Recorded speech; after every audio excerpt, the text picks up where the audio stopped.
I married a man who hadn't spoken in 7 years. The world called him tragic. His family called him broken. But the moment the door closed on our wedding night, he turned to me with a smile and said, "Thank you for playing along." I had married a liar, or had I? Before we dive into this unbelievable story, hit that like button if you love dramatic twists, and subscribe because trust me, you won't believe where this goes. My name is Layla, and 3 months before that wedding night, I was just a music therapist, trying to make rent and pay off student loans that felt like they'd follow me to my grave. I worked at the Riverside Rehabilitation Center, one of those pristine facilities where wealthy families sent their broken relatives to be fixed quietly, away from public scrutiny. I loved my work, though. There's something sacred about watching someone find their voice again, whether literally or metaphorically. Music has this way of reaching parts of the soul that words can't touch. That's where I met Gabriel Westmore. He arrived on a Tuesday afternoon in October, surrounded by an entourage of assistants and lawyers, but feeling utterly alone. I could see it in his eyes. Gabriel was 34, devastatingly handsome, in that carved-from-marble way that old money tends to produce. And according to his file, he hadn't spoken a single word in 7 years. The story went that he'd been in some kind of accident. Details were vague, shrouded in the kind of privacy that billions of dollars can buy. The trauma had locked his voice away, buried it somewhere so deep that the best doctors in the world couldn't retrieve it. I'll never forget our first session. He sat at the piano in our music room, staring at the keys like they were old friends he'd betrayed. I didn't push, I just sat beside him and started playing something soft, something without expectations. After 20 minutes, his hand moved, just one finger, pressing down on middle C. The sound hung in the air between us, and when I looked at his face, there were tears streaming down his cheeks. That's when I knew Gabriel Westmore wasn't unreachable. He was just hiding. Over the next 3 months, we built something.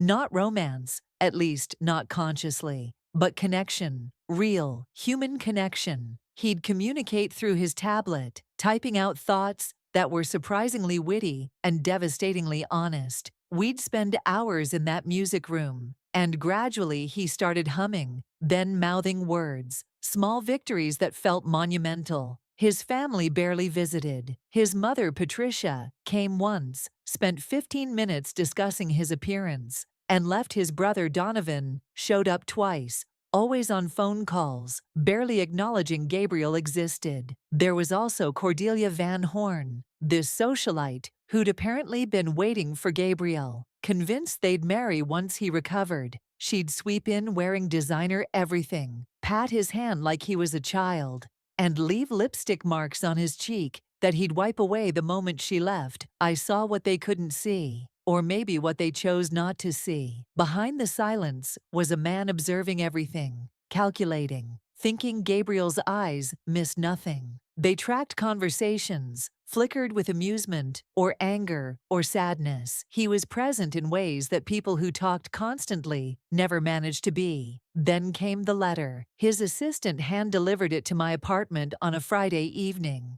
Inside was a handwritten proposal, and I mean that literally. A marriage proposal. Gabriel's penmanship was elegant, controlled, just like everything else about him.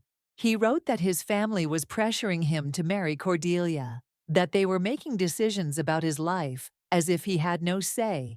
He wanted to choose his own path, and he was choosing me. 1 year, a business arrangement. He'd pay off my student loans, cover my mother's medical expenses. She'd been battling diabetes, and the costs were drowning us both. And at the end of the year, I'd walk away with enough money to never worry again. All I had to do was be his wife, his shield against their control. I sat on my worn couch in my tiny apartment, staring at that letter until the words blurred. My best friend Naomi came over, read it, and immediately told me I was insane if I even considered it. "Layla, this isn't Pretty Woman. This is you selling yourself into some wealthy family's dysfunction. You're worth more than being someone's hired bride." She wasn't wrong, but she also wasn't drowning in debt. She wasn't watching her mother ration insulin because insurance wouldn't cover enough. She wasn't waking up every morning wondering if this would be the life she'd have forever. Always helping others find their voice while hers went unheard. I accepted. I told myself it was practical, that it was just business, that mutual respect was enough foundation for a temporary arrangement. Deep down, I think I also wanted to protect him from them, from whatever had stolen his voice, from the loneliness I recognized because I carried my own version of it.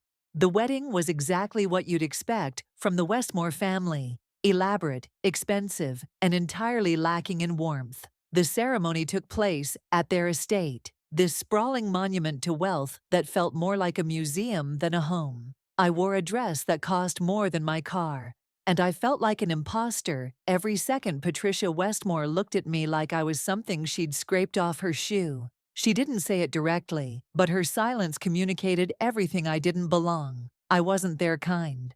Donovan was slightly more cordial, but his eyes were calculating, like he was already figuring out how to use this situation to his advantage. Cordelia showed up uninvited, wearing white, because of course she did, and made a scene in the garden about stolen futures and true love. I almost walked away right then, almost called the whole thing off. But Gabriel found me in that moment, took my hand, and squeezed it 3 times.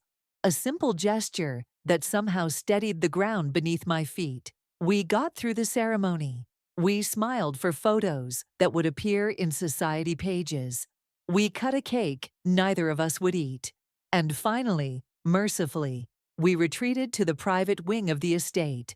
The moment that door closed, I kicked off the torturous heels and let out a breath I'd been holding for hours. I was exhausted, emotionally wrung out, and already wondering what I'd gotten myself into. I turned to say something to Gabriel, to maybe establish some ground rules for this arrangement, and that's when I heard it. "Thank you for playing along, Layla." His voice was rich, smooth, completely natural, like he'd been speaking yesterday, like 7 years of silence had never happened. I actually stumbled backward, grabbing the dresser to keep from falling. You're speaking." He smiled, and there was something almost apologetic in it. I have been privately for about 6 years now." The room spun. "What are you talking about? The doctors, the therapy, everything was real." "Initially," he interrupted, moving to pour himself a drink from the decanter on the side table. His movements were casual, comfortable, like we were discussing the weather. "I was in an accident 7 years ago. Bad car crash, head trauma. The works. I lost my voice for about a year. Genuine medical condition, genuine recovery through therapy. But once it came back, I realized something valuable. When people think you can't speak, they talk freely around you. They forget you're there. They reveal who they really are." I couldn't process it. This man I'd spent 3 months treating, helping, connecting with, had been lying the entire time? So everything was fake, our sessions, the progress, all of it. "No," he said firmly, turning to face me fully. "That's where you're wrong. I needed those sessions, Layla, just not for my voice. You gave me something I hadn't had in years, genuine human connection without agenda. You never wanted anything from me. You just saw me." "I saw a lie," I said, anger finally breaking through the shock. "You made me complicit in your deception. You made me believe I was helping you." Gabriel set down his glass, and his expression shifted to something more serious. "You were helping me, and now I need your help with something bigger. My family, Layla, they're not just controlling. They're criminals. My mother has been embezzling from our family foundation for years, funneling money into offshore accounts. Donovan is planning a hostile takeover of the company, using my condition to have me declared incompetent. And Cordelia, she's been sleeping with Donovan for 3 years, planning to marry me for access to the fortune. While continuing their affair, I have evidence of all of it. 7 years worth. But I need an outsider, someone they underestimate, to help me finish gathering what I need and be my witness when I expose them. I should have walked out, should have demanded he tear up our agreement and let me go. But there was something in his voice, not manipulation, but desperation. Real human desperation. Why me? Why go through this elaborate setup?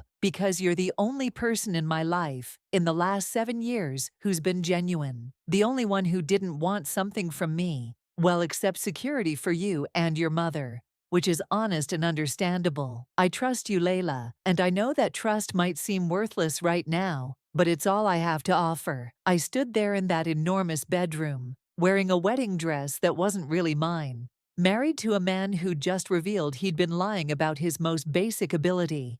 And I made a choice. Maybe it was the wrong one. Maybe I was a fool. But I said, 1 year, we do this your way. But after that, we're done. And you owe me the truth from here on out. No more games.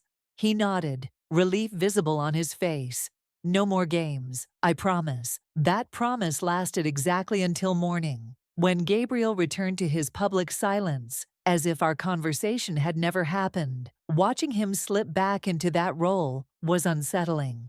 He was a perfect actor, convincing in every micro-expression and gesture.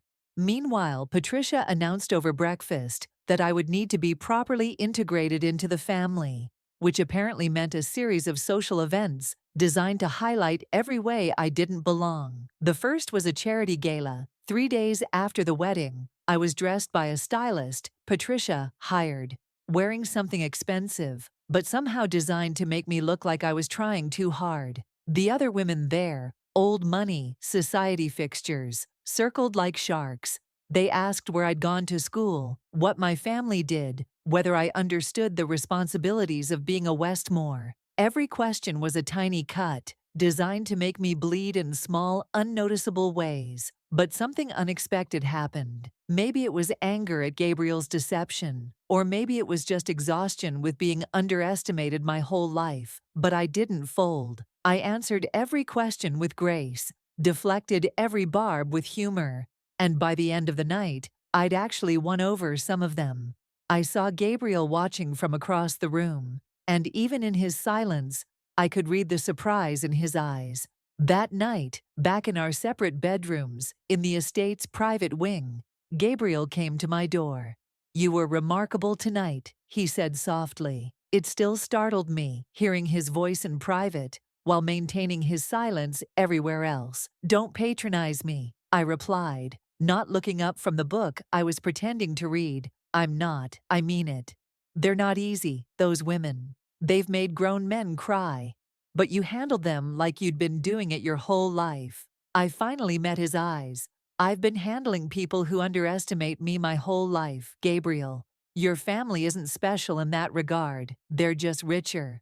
Something shifted between us in that moment. A crack in my anger, maybe, or the beginning of understanding that we both knew what it meant to be underestimated, just in different ways. He started teaching me what to look for in the family's documents, how to access certain files under the guise of managing household affairs. As Gabriel's wife, I had access to spaces and information that had been closed to him while everyone thought he was incompetent. Late nights in his study became our routine, combing through financial records and emails, building the case piece by piece, and somewhere in those late nights, something else started building too. Real conversations. Not about evidence or plans, but about life.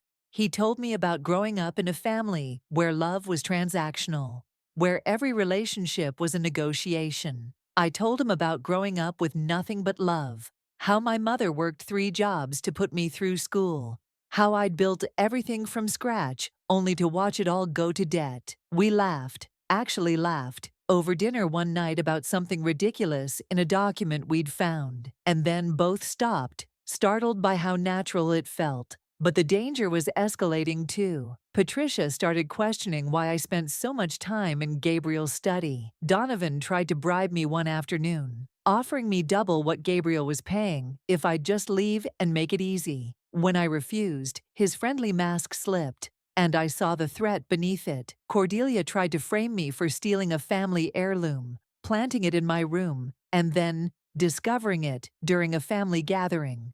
Gabriel intervened, signing frantically that I'd been with him all day. that someone must have made a mistake. The accusation faded, but the message was clear. They were coming for me now, too. "This is getting dangerous," Gabriel said that night in our safe room, his voice tight with concern. "They're escalating. If you want out, I'll find another way." "We're too close to stop now," I said, though my hands were shaking. "Patricia's moving $40 million next month. If we don't expose her before then, it disappears forever." He reached across the table and took my hand. "I never wanted to put you in danger. That was never part of the plan." "Plans change," I said, squeezing back. "We finish this together." The end came. At the annual Foundation Gala, exactly 3 weeks after I discovered the final piece of evidence we needed. Patricia had planned the evening perfectly. She'd announce Gabriel as legally incompetent due to his condition, transfer control of the foundation to Donovan, and effectively erase Gabriel from his own life. The ballroom was packed with board members, donors, and press. 300 witnesses to what she thought would be her triumph. Patricia took the stage in a glittering gown, her smile practiced and perfect. She gave a touching speech about protecting her beloved son, about difficult decisions made with love, about ensuring the foundation's future. She presented the paperwork, called Gabriel to the stage to sign away his rights. I watched from my table, heart pounding so hard I thought everyone could hear it. Donovan and Cordelia sat nearby, barely containing their smugness. Gabriel stood, walked to the microphone, and then, in a voice that carried to every corner of that enormous room, he spoke, "Thank you, Mother, for that moving speech, though I should clarify, I haven't been unable to speak for quite some time. I've been choosing not to. There's a difference." The silence that followed was deafening. Patricia's face went white, then red. The room erupted in whispers. Gabriel continued, calm and controlled, as screens around the room lit up with evidence, financial records showing Patricia's embezzlement, emails detailing Donovan's takeover plans, photos of Donovan and Cordelia together, texts planning their scheme. He narrated each revelation with devastating precision. I was silent because I was listening. He said, looking directly at his family, "And you all talked far too much." Security removed Patricia and Donovan. Within minutes, Cordelia tried to run, but police were already at the exits. Board members approached Gabriel with apologies and pledges of cooperation. The media frenzy was instantaneous. This would be the scandal that dominated headlines for months, and through it all, Gabriel stood on that stage, finally using his voice for something that mattered. Back at the estate that night, it was just us again. The contract was fulfilled. I'd done what he asked. I was free to leave with the money he'd promised, my mother's care secured, my debts erased. Everything I'd agreed to marry him for was mine. So why couldn't I make myself pack? Gabriel found me sitting in the music room, where we'd first met, staring at the piano. He sat beside me, echoing that first day. "I became the very thing I hated," he said quietly. "A manipulator. You deserved honesty from the start." "You gave me a choice," I replied. "That's more than they ever gave either of us." We sat in silence, the real kind this time, not the weaponized version. Finally, I spoke. "I've been offered a director position at a hospital across the country. It's everything I've worked toward. And thanks to you, I can actually take it without drowning in debt." "That's wonderful, Layla. You'll be incredible. The job starts in 2 months." I turned to look at him. "What will you do?" "Rebuild, I suppose. The foundation, the company, everything they corrupted. Try to do some actual good with all this money." "Alone?" He met my eyes, and I saw everything he wasn't saying. "I don't want to be. But I've asked enough of you. More than I had any right to. Here's the thing about truth. Sometimes it sneaks up on you. Sometimes you're so busy protecting yourself from lies that you don't notice when something real starts growing. What if, I said slowly, we started over? Real names, real voices, real choice. No contracts, no games. Just see what happens. You'd be willing to do that, after everything. We both came into this hiding, Gabriel. You behind silence, me behind playing it safe. Maybe we both needed this to figure out who we actually are. I took his hand. Besides, someone needs to make sure you use that voice for good now that you've got it back. He laughed, a real, unguarded sound I'd never heard from him before. Is that a yes? It's a maybe. Buy me dinner first. Real dinner, not a business arrangement. Court me properly. Then we'll see. 6 months later, I'm sitting in my new office at the hospital, looking at a photo on my desk. It's Gabriel and me at the community music center he funded, teaching therapy to kids who need it. He moved to this city, sold that monument of an estate, started fresh. We dated like normal people. Dinners, movies, arguments about stupid things, making up, building something real from the rubble of deception. People ask if I regret marrying a lie, but the truth is, we were both lying. He lied about his voice. I lied to myself about what I deserved, about playing small and safe. Sometimes the biggest deception is the one we tell ourselves about who we're allowed to become.